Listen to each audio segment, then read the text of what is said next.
1982। तो ये 82 में सावरिया जी ने बम्बई में लेक्चर दिया था, ये नोट्स के ऊपर से। Dear friends, from today we proceed in a different direction. Before we do so, let our minds be clear that all that we have noted in the earlier 17 meetings is clear, that is understood and practiced. वो कहते हैं कि जो अब तक में हमने 17 meeting में देखा है वो आप सबने अच्छी तरह उसको समझ लिया होगा, तो उसमें जो प्रैक्टिस बताई गई है वो भी आप करते हो।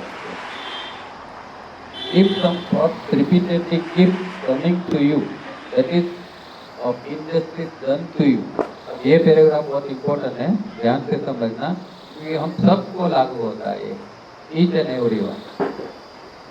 और किस तरह के हमें रिपीटेडली थॉट आते हैं ये यहाँ बताते हैं। If some thoughts repeatedly keep coming to you, किस तरह के कुछ थॉट हमें बार बार आते रहते हैं, किस तरह के। तो for example of injustice done to you, किसी ने हमें injustice किया, bad treatment given to you, someone has been ungrateful to you, or someone has taken mean advantage of your trust place, and many such thoughts like loss of money, loss of someone near and dear to you. It is time that you wish well what you would prefer. अब ये सब हमने जीवन में अनुभव, क्योंकि जीवन ऐसा है कि उसमें घटनाएं, प्रिय अप्रिय घटनाएं बनती रहती है, और जो कुछ अप्रिय घटनाएं होती है वो हमारे दिमाग में चिपक जाती है, और वही विचार भी हम जब खास करके अकेले होते हैं तो बार बार इस तरह के विचार हमें आते हैं।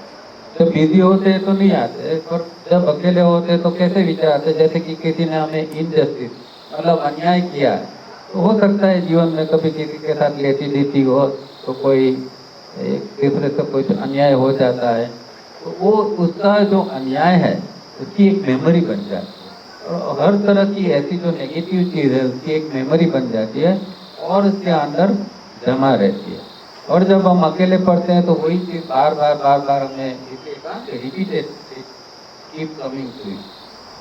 या फिर ऐसा थॉट है कि जो bad treatment given to you, किसी के वहाँ गए, किसी ने हमें कुछ ठीक ढंग से कुछ हमें ट्रीट नहीं किया, गलत ढंग से किया, कई बार कोई लोग इंसल्टिंग टोन में बात करते हैं, तो इस तरह की जो ट्रीटमेंट होती है तो वो भी चीज़ हमारे अंदर बैठ जाती है, नेगेटिवली माइंड उसको पकड़ के रखता है। या फिर someone has been ungrateful to you, आप किसी को उपकार करते हैं पर फिर भी कोई लोग आपका उपकार को, या आपने 10 बार उपकार किया और 11वीं बार आपने कुछ गलत किया तो वो व्यक्ति 10 बार का भूल जाएगा, तो 11वीं बार जो तुमने उसके प्रति जरा थोड़ा भी कुछ किया तो वो उसके दिमाग में रहेगा कि नहीं इसने ये अच्छा नहीं किया, ये अच्छा नहीं किया। 10 बार जो अच्छा हुआ वो हम भूल जाते। तो इस तरह का जो है अनग्रेटफुल थॉट को हम फिर पकड़ के रखते हैं। और someone has taken mean advantage of your trust। कई बार ऐसा होता है कि हमारा जो भोलापन होता है, या कई बार हम बहुत फ्रेंडली सब करते हैं, तो कुछ लोग ऐसे चालाक होते हैं तो हमारा एक डिसएडवांटेज भी व्यक्ति ले लेती है, उसको पता होता है कि ये जरा वीकनेस है तो वो डिसएडवांटेज ले लेता है। बाद में हमें पता चलता है कि नहीं हमारे साथ धोखा हुआ है, तो फिर वो चीज़ हमारे अंदर एक बैठ जाती है। And many such thoughts like loss of money, कई बार पैसा कोई शेयर बाजार में जुआ खेला और पैसा चला गया, या किसी तरह और तरह से पैसे का नुकसान हो गया। Loss of someone near and dear to you, कभी कोई प्रिय व्यक्ति का डेथ हो जाती है तो उसके बाद में एक जो चोट आती है वो अंदर रह जाती है। It is time that you wish well what you would prefer. अब ये आपको ये करना है, पसंद करना है कि आप इस चीज़ को किस तरह लेंगे, इस चीज़ों को पकड़ के रखेंगे कि उसे आप बाहर आने का प्रयत्न करेंगे। तो ये आप किस चीज का ये पसंद करते हैं, ये आपको सोचना है। Whether you would continue to live with this thought or realize that in this life it has been already pretty late. And unless we leave all these thoughts behind us and take most constructive step in life, that is knowing our true self, we shall be wasting this lifetime and there will be no further progress. अगर हमें फिर ये करना है कि भाई इसको अभी हमें ऐसी चीज़ों को पकड़ के रखना है, कंटिन्यू करना है या छोड़ देना है। और दूसरी चीज़ ये है कि हमें ये रियलाइज होना चाहिए कि we have been already pretty late. हम लेट है, अभी इतना लेट हो चुका है कि कम से कम अब तो जाग जाए। अब इस उम्र में भी नहीं जागेंगे और इन चीज़ों को नहीं छोड़ेंगे तो फिर आगे कुछ नहीं होने वाला है।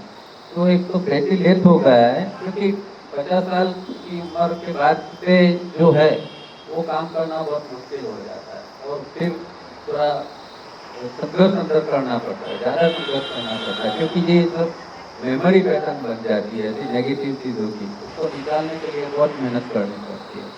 तो ऑलरेडी हम लेट है और अगर अभी भी हम हमारे ये वीकनेस के ऊपर काम नहीं करेंगे, ऐसी चीज़ों को हम भूलेंगे नहीं, भूतकाल जो है उसको छोड़ने का प्रयत्न नहीं करेंगे तो फिर आगे कुछ प्रोग्रेस होने की संभावना नहीं बनती है। और उसके लिए हमें कुछ भूतकाल को छोड़ के कंस्ट्रक्टिव स्टेप लेने पड़ेंगे। और कंस्ट्रक्टिव स्टेप क्या है? नोइंग योर ट्रू सेल्फ, हमारा जो आत्मा तत्व है उसके प्रति हमें जाना है। तो ये सब तो चीज़ है, ये संसार तो है, पर स्टेप लेना पड़ेगा। और जो सेल्फ है उसको, उसके प्रति हमारा जो व्यवहार है, हमारे अंदर जो एक लाइफ का इस तरह का, चाहे कुछ भी कर, पर एक एरो हमारा हमेशा एक आत्म तत्व के प्रति हमारा रहे। मतलब हर क्रिया के पीछे एक लक्ष्य जो है हमारा आत्म तत्व के प्रति होता है, तो फिर जो है प्रोग्रेस लाइफ में धीरे धीरे करके बन सकता है। If you are convinced of this, it is well. But if you are not convinced of this, please do not practice anything from now onward, which will be shown to you, for it will only do you great damage. अब देखो, दो चीज साथ में नहीं होगी। आपको एक साधना करनी है, थोड़ा प्रोग्रेस अंदर करना है, तो ये सारी चीज़ों को धीरे धीरे करके हमें बाहर निकालना पड़ेगा, इन चीज़ों से मुक्त होना पड़ेगा। तो ऐसा नहीं होगा कि हम भूतकाल को भी पकड़ के रखेंगे और फिर हम साधना कर लेंगे और आगे बढ़ जाएंगे, ये संभव नहीं। आपको भूतकाल को प्रयत्न करके छोड़ना पड़ेगा और जो है उसके साथ में प्रैक्टिस का सहारा हम ले सकते हैं, क्योंकि भूतकाल एकदम छूट नहीं जाता है, उसको छोड़ने के लिए भी कुछ करना पड़ता है। तो प्रैक्टिस तो है हमारे, पर प्रैक्टिस अकेली करेंगे और दूसरा कुछ कंस्ट्रक्टिव अंदर नहीं करेंगे तो कोई काम का नहीं। तो सेल्फ ऑब्जर्वेशन से लेके बहुत सारी चीज़ें इनर करनी पड़ती है और उसके ऊपर काम करना पड़ता है। और साथ में ये जो सावरिया जी ने जो प्रैक्टिस दी है, प्रिदमिक ब्रीथिंग है, रिफाइनिंग एक्सरसाइज है और बहुत सारी प्रैक्टिस है, corrective exercise, phase exercise, prism, ये सब साथ में करेंगे तो डेफिनेटली चेंज आ सकता है और भूतकाल से हम बाहर भी आ सकते हैं। पर ये नहीं करना है और अभी आप कन्विंस नहीं है, आपको लगता है कि नहीं, मैं अभी ठीक है जो है वो चल रहा है, तो फिर आपको और प्रैक्टिस करने की जरूरत नहीं है। जिस तरह आप जी रहे हैं इस तरह आप जी सकते। कहते हैं कि आप भूतकाल को छोड़ें और प्रैक्टिस करें, तो ही ये प्रैक्टिस का फायदा है। ये तो मत करें इस तरह जो प्रैक्टिस बताई जाती है। और फिर कभी ऐसा सुनते हैं तो जल्दी कन्विंस हो जाते हैं, हाँ हम कल से भूतकाल छोड़ देंगे, जैसे इतना आसान है इस तरह। इसके आगे वो कहते हैं, do not say that you are convince. इतना जल्दी ये मत कह दो कि भाई हाँ हम सब समझ गए, कन्विंस हो गए। Yet you are helpless before this thought. ये विचारों के प्रति हमें हेल्पलेस है, ये तो बीच बीच में आते ही रहेंगे। इनजस्टिस के थॉट, किसी ने अपमान किया, ये किया, वो किया, मुझे जरा भूख लगती है, मुझे ये होता है, ये आता रहेगा। In my early days, in my early days, In my early school days, my teacher had told me clearly and repeatedly. मेरे एक टीचर थे स्कूल के, वो एक बात हमेशा बहुत अच्छी बताते थे, he who excuses himself accuses himself। ये ताड़े जी लेक्चर में भी बोलते हैं, he who excuses, मतलब EXCUSES, और दूसरा है ACCUS, एक एक्यूज है और एक एक्सक्यूज है, ठीक है। तो दोनों के अंदर अंतर क्या है? कहते हैं कि जो व्यक्ति बहाना बनाती है, एक्सक्यूज मतलब बहाना बनाती है, तो जो व्यक्ति एक्सक्यूज करती है, बहाना बनाती है, वो एक्यूज करती है। एक्यूज करना मतलब अपने आप को ठगना। जब हम बहाना बनाते हैं तो बहाना बना के ठग जाते हैं, तो उसी दौरान हम अपने आप को ठग लेते हैं, वो हमारी समझ में नहीं आता। तो एक्सक्यूज तो करते हैं, भाई जरा रास्ते में ट्रैफिक था, लेट हो गया, ऐसा था, वैसा हो गया, ये तो भाई रिफाइनिंग क्यों नहीं किया, जरा तबीयत ठीक नहीं थी तो नहीं किया। तो एक्सक्यूज तो हो गए, सामने वाला तो मानो कि कन्विंस हो भी गए, और उसी मोमेंट हमने अपने आप को ठग लिया।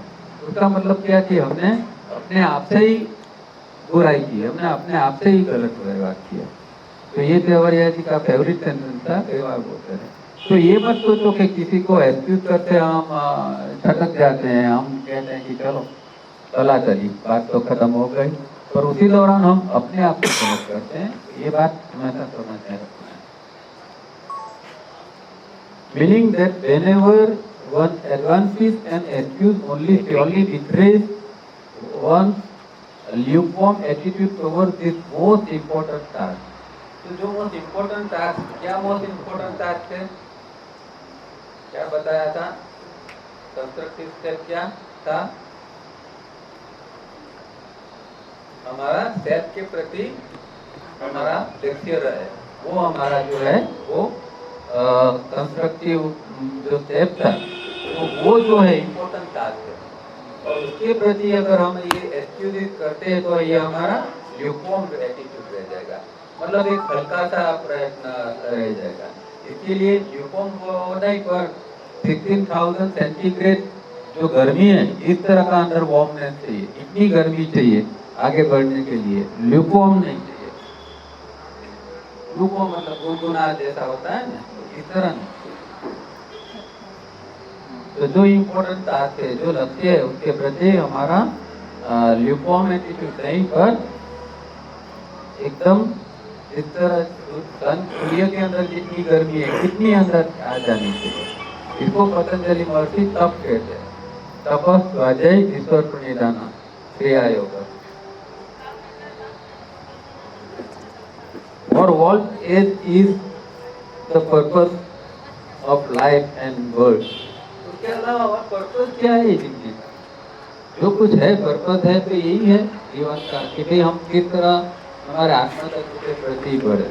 क्योंकि देखो जन्म किस लिए लिया है वो हम भूल जाते हैं। जब जन्म होता है तब आता है, एक बार भगवान याद करा लेते हैं, उसके बाद में जैसे जैसे हम बड़े होते हैं तो हमारा जो लक्ष्य है हम भूल जाते हैं, और फिर एक पॉइंट के ऊपर बिल्कुल भूल जाते हैं कि हमने जन्म लिया है, हम कौन है वो जानने के लिए। पर वो चीज़ एकदम खत्म हो जाती है, और उसके प्रति जो है संसार है वो हमें पकड़ के रखता है। तो ये जो लक्ष्य है उसके प्रति हमारी जागृति आनी चाहिए, और वही हमारा पर्पस है। Surely not just to waste away life doing this or that, worrying about this or getting hurt about that, such petty ways, unless totally eradicated from the system, that is brain, body and mind and essences, there will be no progress whatsoever. तो अगर ये जो छोटी छोटी चीज़ों के अंदर क्षुल्लक चीज़ है उसके अंदर हमारा दिमाग हमेशा रहता है, हम अगर हमारे अपने आप को ऑब्जर्व करेंगे तो देखेंगे कि माइंड आफ्टर ऑल चला जाएगा ऐसी ही चीज़ होगी, ये कुछ ठीक नहीं है, ये सुविधा अच्छी नहीं मिली है, ये आज खाना अच्छा नहीं मिला है, ये अच्छा नहीं है, वो अच्छा नहीं है, हमारा दिमाग जो है हमेशा जो है उसको एक्सेप्ट नहीं करता, जो नहीं है उसको उसके पीछे हमेशा जाता है। तो इस तरह का विचार हमेशा हमारे अंदर चलते रहते हैं। तो इसीलिए उसके उसके अंदर से हमें धीरे धीरे करके निकल जाना पड़ता है। इस तरह की चीज है, उसको हमें इरेडिकेट करना पड़ता है सिस्टम से, बॉडी माइंड सेंसेस के। और जब तक ये नहीं होता है तो फिर प्रोग्रेस होना बहुत मुश्किल हो जाता है।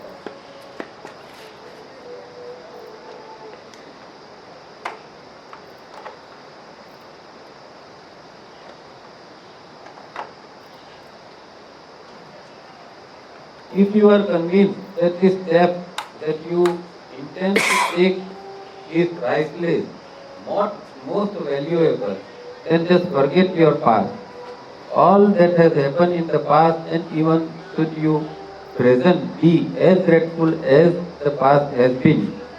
Even that also, please do forget for my sake, for God's sake, for your present, every moment is becoming your past only. तो यहाँ बहुत अच्छी बात करते हैं कि भाई आप अगर कन्विंस है कि भाई आपको आगे बढ़ना है, और ये जो चीज़ जो प्राइसलेस जो वैल्यूएबल चीज़ है, जो प्राइसलेस चीज़ है, उसको आपको अटेंड करना है, तो आप भगवान के लिए, मेरे लिए आपके भूतकाल को छोड़ दो, और भूतकाल में जो कुछ बना है वो सारी चीज़ों को छोड़ दो। क्योंकि अगर आप ये भूतकाल को नहीं छोड़ते तो आपका वर्तमान भी भूतकाल ही हो जाए। हमारा आज का, हम कहते हैं भूतकाल में ऐसा हो गया, पर हकीकत में जब हम वर्तमान में उसको याद करते हैं तो वही चीज़ वर्तमान में, भूतकाल वर्तमान में भी आ गया, तो उसका तो कोई फायदा नहीं है। और वही आज जो वर्तमान है वो जब वर्तमान से हम आगे जाएंगे तो आज का वर्तमान कल भूतकाल, मतलब जो आज वर्तमान है वो कल के दिन वो ही भूतकाल हो जाएगा। तो आज हमने जो सोचा है वो फिर से हमारा भूतकाल होके वो कंटिन्यू ही रहेगा, उसकी कंटिन्यूटी बनी रहेगी। इसीलिए कहते हैं कि भगवान के लिए या मेरे लिए ये सब चीज़ों को छोड़ दो और आप आपका एक लक्ष्य तय करो और आगे बढ़ने का प्रयत्न करो।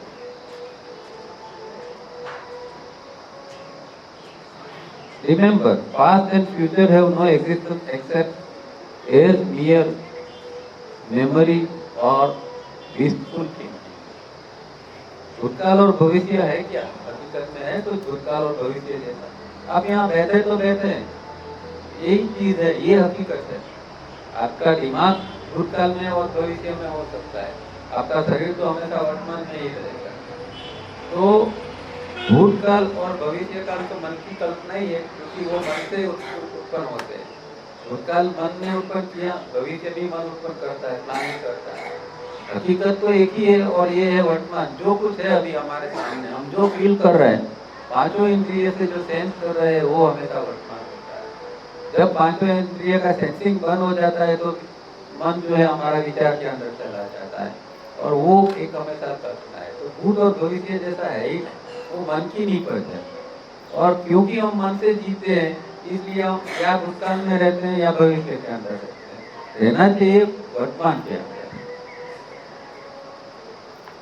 The price of spiritual progress is the total eradication of all memory patterns. Spiritual progress की प्राइस क्या है, क्या मोल है उसका, क्या दाम लगेगा?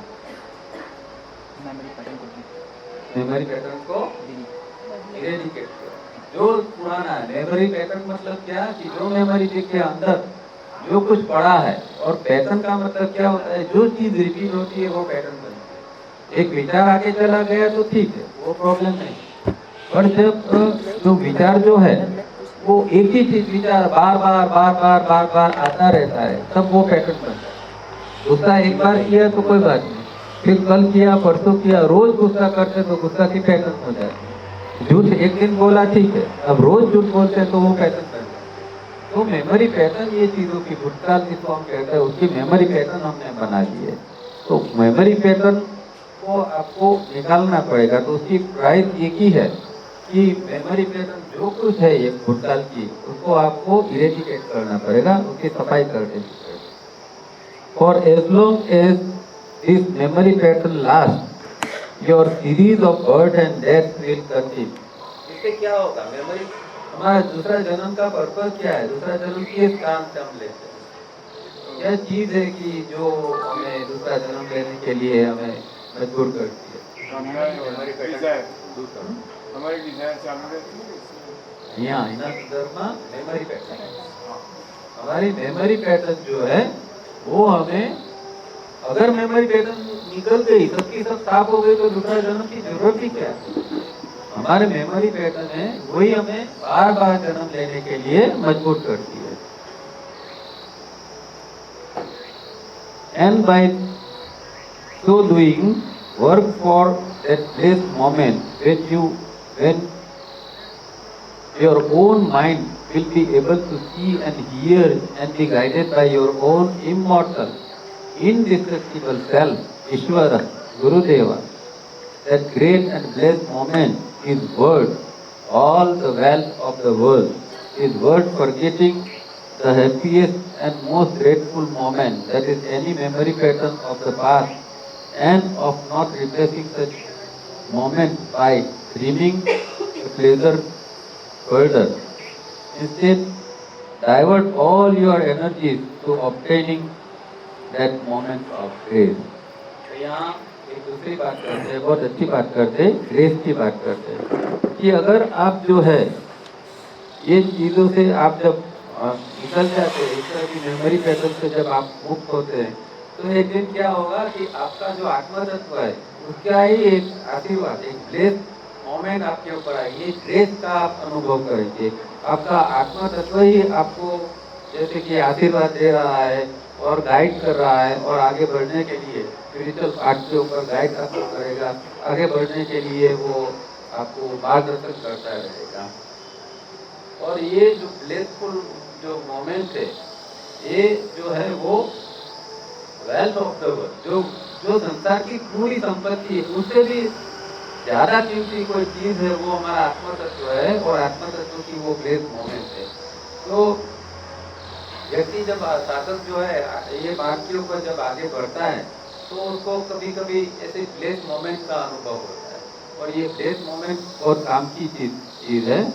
और इससे जो है वो हम हमारे चाहे कितना भी ड्रेसफुल भूतकाल हो, भयानक भूतकाल हो, इससे हम धीरे धीरे करके मुक्त हो सकते हैं, बाहर आ सकते हैं।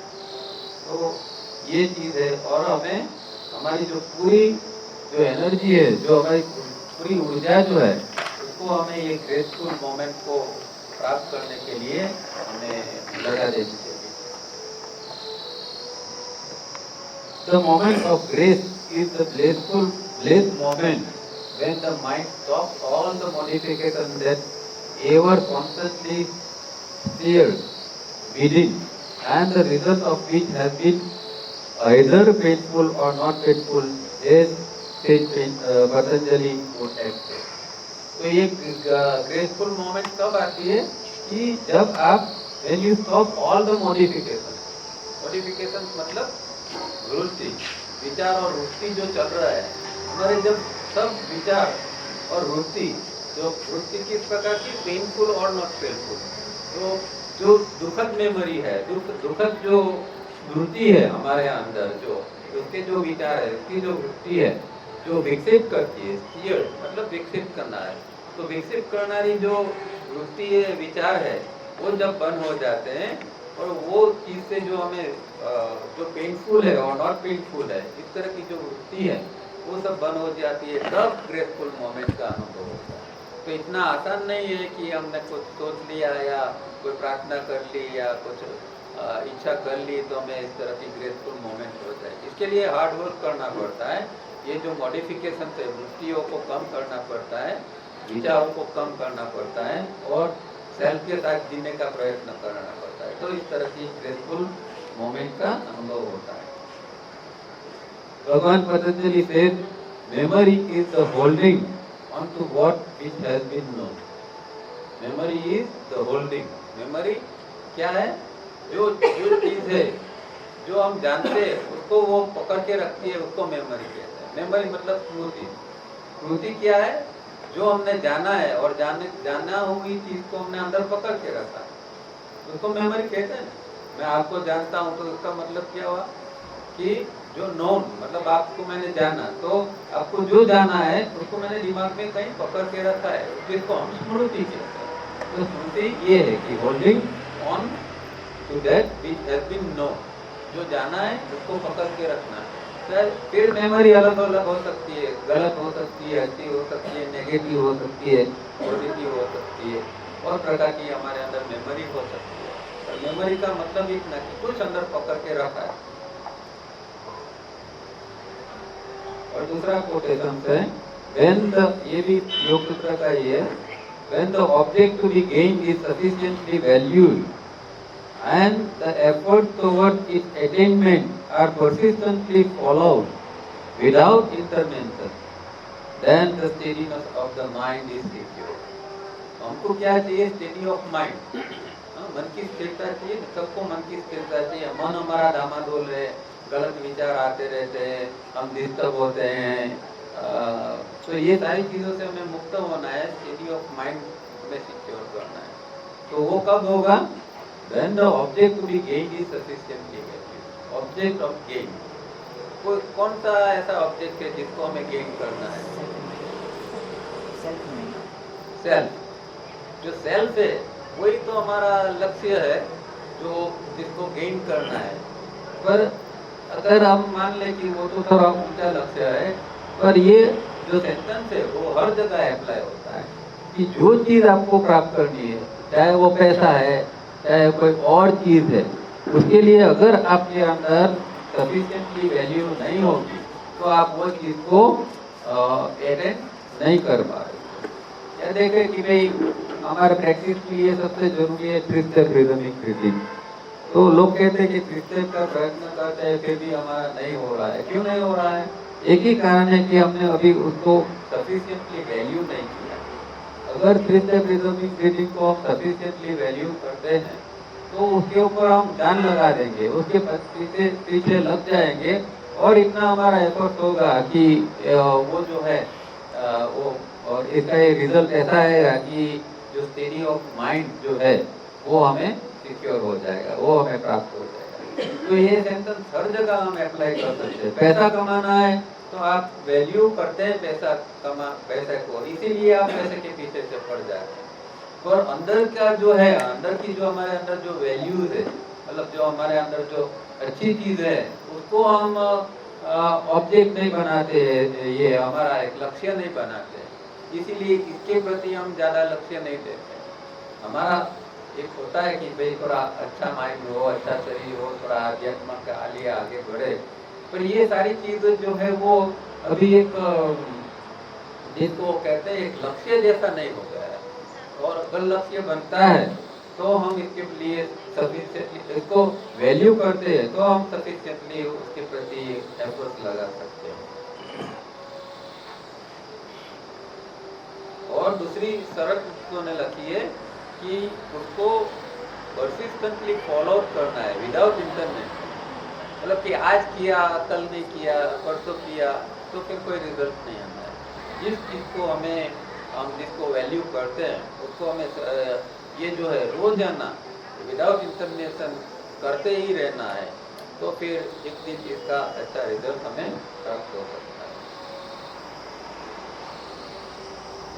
When such, if the object to be gained, that is arriving at that last moment of grace, when mind will willingly cease to have the unnecessary modifications, to be eager to see, hear and be guided by the inner self, ईश्वर गुरुदेव। तो अब यहाँ पता है कि object of the to be gain क्या है, कि ईश्वर है, जो हमें जिसको हम ब्लेस मोमेंट कहते हैं, परमात्मा की कृपा की क्षण।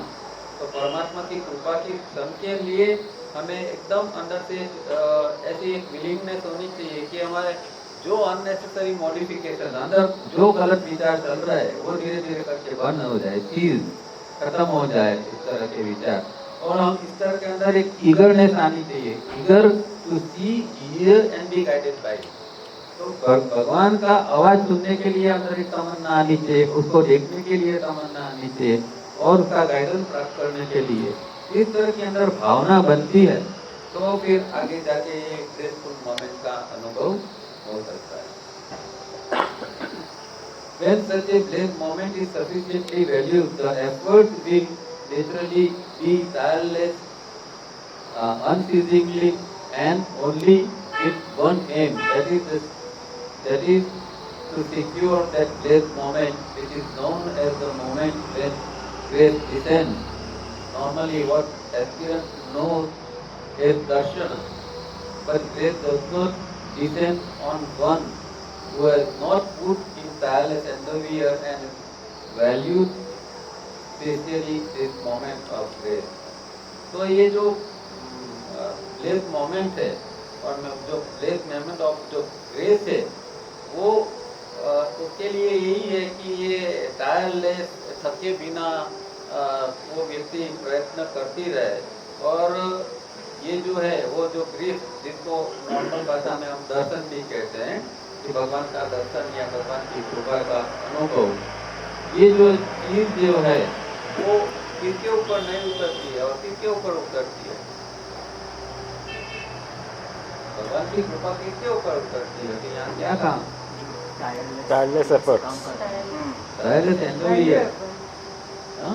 तो जो व्यक्ति प्रयत्न करता है, जो व्यक्ति एफर्ट करता है, उसके ऊपर ही ईश्वर की कृपा होती है। ऐसे बैठे रहेंगे या सोचते रहेंगे या फिर कोई ऐसा कोई ख्याल में रहेंगे, जैसे लोग कहते हैं गुरु की कृपा होगी तो हम तैर जाएंगे, ये कल्याण हो जाएगा, ऐसा होगा वैसा, करना कुछ नहीं है। और प्रति से कितना एक ये डिजायर रखते हैं, कि इच्छा रखते हैं कि गुरु की कृपा होगी, भगवान की कृपा होगी, और ये शब्द तो हम संस्थान में बार बार बोलते रहे, अरे ये काम तो हो जाएगा, भगवान की कृपा होगी तो ऐसा हो जाएगा, वैसा हो जाएगा। तो इस तरह नहीं होता, हर चीज के लॉज होते हैं। जो दुनिया भगवान ने बनाई है तो लॉज के ऊपर चलती है, वो कोई हम इच्छा कर ले तो और उसका परिणाम आ जाएगा, ऐसा नहीं है। ये लॉज को भगवान को समझना मतलब भगवान के लॉज को समझना, नियमों को समझना और नियमों को फॉलो करना, वही भगवान को फॉलो करना। भगवान भगवान करते रहने से कुछ नहीं होता है। भगवान के नियमों को हम छोड़ देते हैं और भगवान भगवान करते हैं, क्या फायदा? कोई भगवान मदद नहीं करता है। भगवान कहता है कि मैं और मेरा नियम अलग नहीं है। मतलब अगर एक नियम है कि सच बोलना चाहिए और सच्चा जीवन जीना चाहिए, अब मैं भगवान भगवान करता रहूंगा और अच्छा जीवन सच्चा जीवन जीता नहीं रहूंगा तो भगवान कहाँ से मदद करेगा? तो जो नियम है वो भगवान के नाम से भी इम्पोर्टेंट जो है भगवान के नियम, क्योंकि उसको हम फॉलो नहीं करेंगे और दूसरी सब करेंगे तो कोई परिणाम नहीं आता।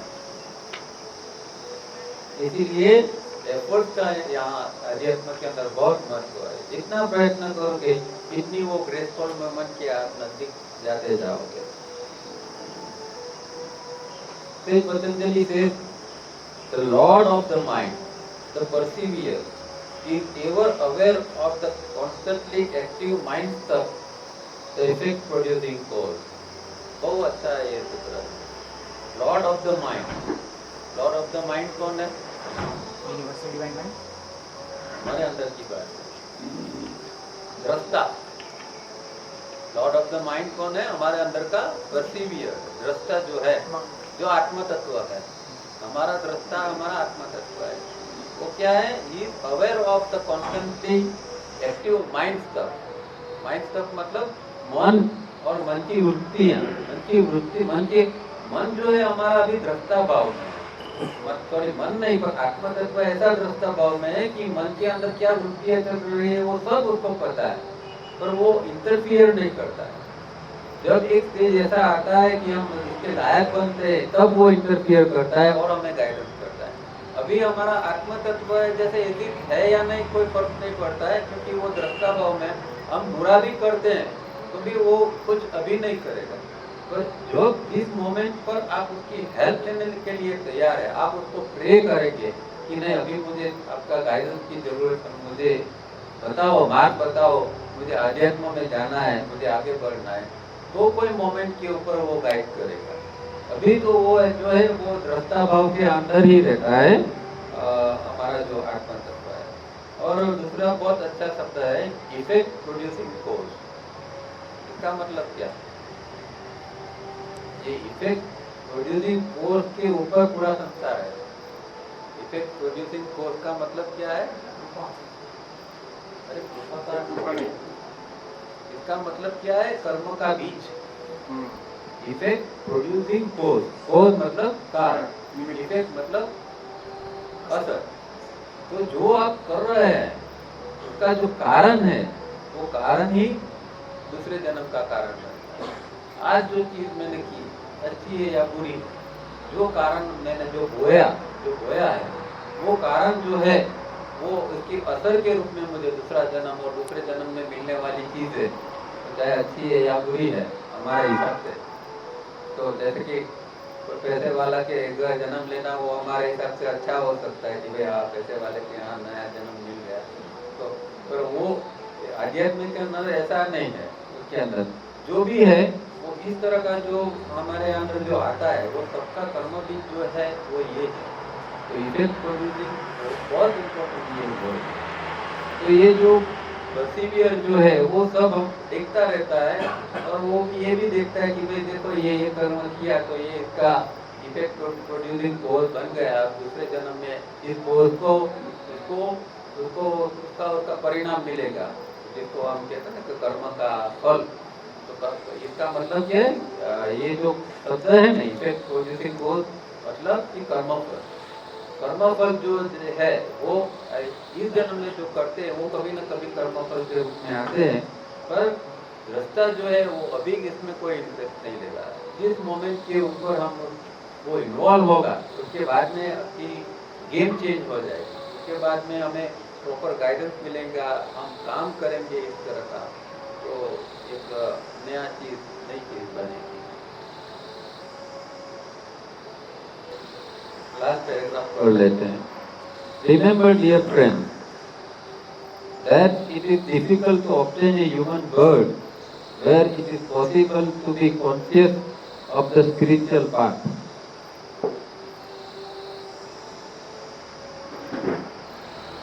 तो यहाँ ये क्या कहते हैं कि मनुष्य जन्म जो है बहुत दुर्लभ है, और हमारे शास्त्रों में भी ये बार बार कहते हैं कि मनुष्य जन्म ऐसा दुर्लभ है कि जहाँ हमें अध्यात्म मार्ग के ऊपर सचेतन होकर आगे बढ़ने की जहाँ संभावना है। इस तरह का ये जो मार्ग है वो बहुत दुर्लभ मार्ग है।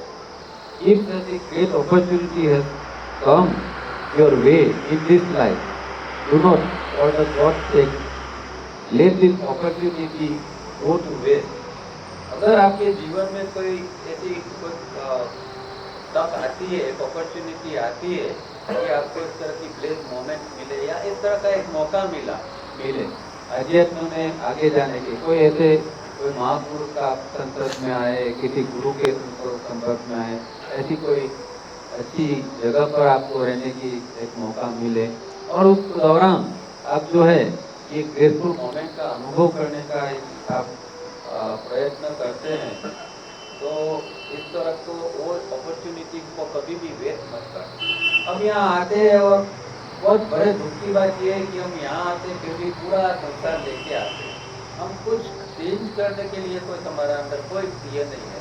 जैसे घूमने निकलते इस तरह का हमारा माइंड लेके हम हर जगह जाते हैं, तो ये बहुत दुख की बात है। इतनी अच्छी जगह आते हैं और फिर हमारा वो कचरा जैसा पुराना माइंड लेके हम यहाँ आते हैं और वही कचरा हम यहाँ अपनी फेंकते रहते हैं। अरे थोड़ा तो सेंस करिए, थोड़ा तो ऐसा समझिए कि हम कहाँ आए, हमें क्या करना है। वही सारा पूरा संसार लेके आते हैं और वही रात द्वेष, यहाँ भी हम वही रात द्वेष वो निकालते जाएंगे, क्या फायदा क्या है, फिर वो हम घर में ही अच्छे। तो मेहरबानी करके जब आओ यहाँ तो अपना कैसा बिहेवियर उसके प्रति हम जागृत रहें, किसी को तकलीफ न हो ये हमें सोच के आगे चलना है। तो यहाँ भी आते हैं और हम हमारी सुविधा पहले सोचते हैं, हम दूसरे के प्रति हमारा कोई ये झुकाव या लगाव नहीं होता। ये जो ये वातावरण अपने आप में एक ग्रेसफुल मोमेंट है, उसको हम अनुभव नहीं करना चाहते। हमारी सोच में डूबे रहते हैं और हमारे अंदर ऐसे विचारों को हम बाहर फेंकते रहते हैं, ऐसी हमें वाणी बाहर फेंकते रहते हैं। क्या फायदा क्या है, यहाँ आए ना आए क्या मतलब क्या हुआ है। तो यहाँ क्यों आए हैं, ये कोई हम घूमने के लिए नहीं आते हैं। हमें कोई ये नहीं है कि भाई चलो थोड़े दिन जहाँ ये हवा फेर करके आ जाओ। एक पर्पस होता है हर चीज़ का, और ये कुदरत मौका देती है हमें तो मौके का तो हम कोई उपयोग नहीं करते, हम तक कंट्रोल और वो गलत चीज़ को हम ज़्यादा फिक्स करके जाते हैं। तो प्लीज़ जितने देर यहाँ रहते हैं तो थोड़ा मन को शांत रखो, और क्यों आए हैं हम, इसका जो प्रकृति का जो ये है लाभ लेना है वो लो। अपने दिमाग को जो अंदर जो पड़ा है जो उसको बाहर मत फेंको।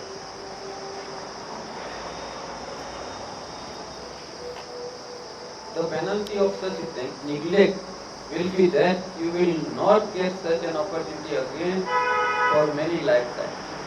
और जब इस तरह हमारे अंदर जब गलती बार बार करती रहते हैं तो प्रकृति हमें मौका ही नहीं देती। आज तो मानो कि यहाँ एक इकट्ठा होने का भी एक सहयोग होगा तो हम इकट्ठे हुए, ये प्रकृति ने हमें मौका दिया है।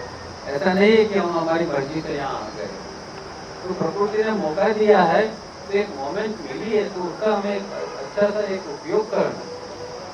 तो उसके बदले अगर कोई और चीज़ होती है तो वो बहुत, और फिर नेचर बहुत सेंसिटिव होती है। हम हमारी गलती एक बार माफ करती है, 2 बार माफ करती है, तीसरी बार फिर वो ऐसे कोई मौका ही नहीं देगा कि हमें अध्यात्म में प्रगति करने का मौका मिले। हमें अगर अध्यात्म में प्रगति करने का मौका मिलता है उसका हमें उपयोग करना चाहिए राइट वे के अंदर। तो उसके बदले हम एकदम इस तरह के हो जाते, बेफिक्रे हो जाते हैं, वो सही नहीं है। प्रकृति के आगे हमारी चालाकी नहीं चलती है। हम दूसरे के चाहे कोई भी इस प्रकार की चालाकी कर ले, कुछ भी कर ले, प्रकृति इतनी सेंसिटिव है कि वो तुरंत आपको एक रिस्पॉन्स देगी, क्रिएट करेगी आपके सामने, और वो चीज़ आपके सामने से हटा देगी। तो ये बात समझिए, प्रकृति के नियमों को समझिए, इसकी गहराई को समझिए।